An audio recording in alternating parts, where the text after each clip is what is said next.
Hello అండి. Welcome back to Jireh vlogs. నేనైతే ఈరోజు ఎప్పుడు చేసే విధంగా కాకుండా వేరేగా నేను ఈ ఫిష్ కర్రీ చేశాను. ముందుగా ఎవరైతే నా ఛానల్ సబ్స్క్రైబ్ చేసుకోలేదో ప్లీజ్ సబ్స్క్రైబ్ మై ఛానల్.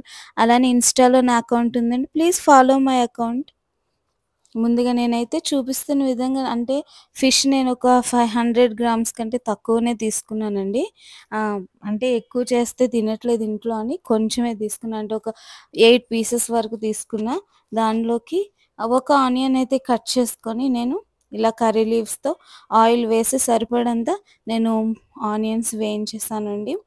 అయితే ముందుగా నేనేం చేశా అంటే మెంతి పొడి అనేది కొంచెం యాడ్ చేశా అండి ఆయిల్‌లో ఫస్టు. ఓకే. తర్వాత నేను ఆనియన్స్ వేసి అవి వేగిన తర్వాత 1 ½ టమాటో నేను ఆహ్, చిన్నగా కట్ చేసి వేసేసాను ఇందులో.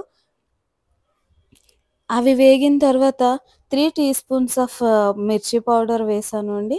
1 ½ టీ స్పూన్ సాల్ట్ వేసాను. అండ్ ఇందులో నేను కొత్తగా వేసింది ఏంటి అంటే coriander powder and cumin powder అనేది యాడ్ చేశాను. నేను యాక్చువల్లీ క్యూమిన్ అండ్ గార్లిక్ అనేది లాస్ట్‌లో దంచి వేస్తాను. ఈ కర్రీలో అయితే ఈ విధంగా చేశానన్నమాట. అది వేగిన తర్వాత నేను చింతపండు వేసేసుకున్నాను. అయితే ఇందులో ఏంటంటే ఫిష్ మసాలా కింద అంటే coriander and cumin and fenugreek seeds and కొంచెం కొన్ని గార్లిక్ క్లవ్స్ అనేవి మనం దంచి వేసుకోవాలనమాట. ఫిష్ మసాలా అన్నమాట.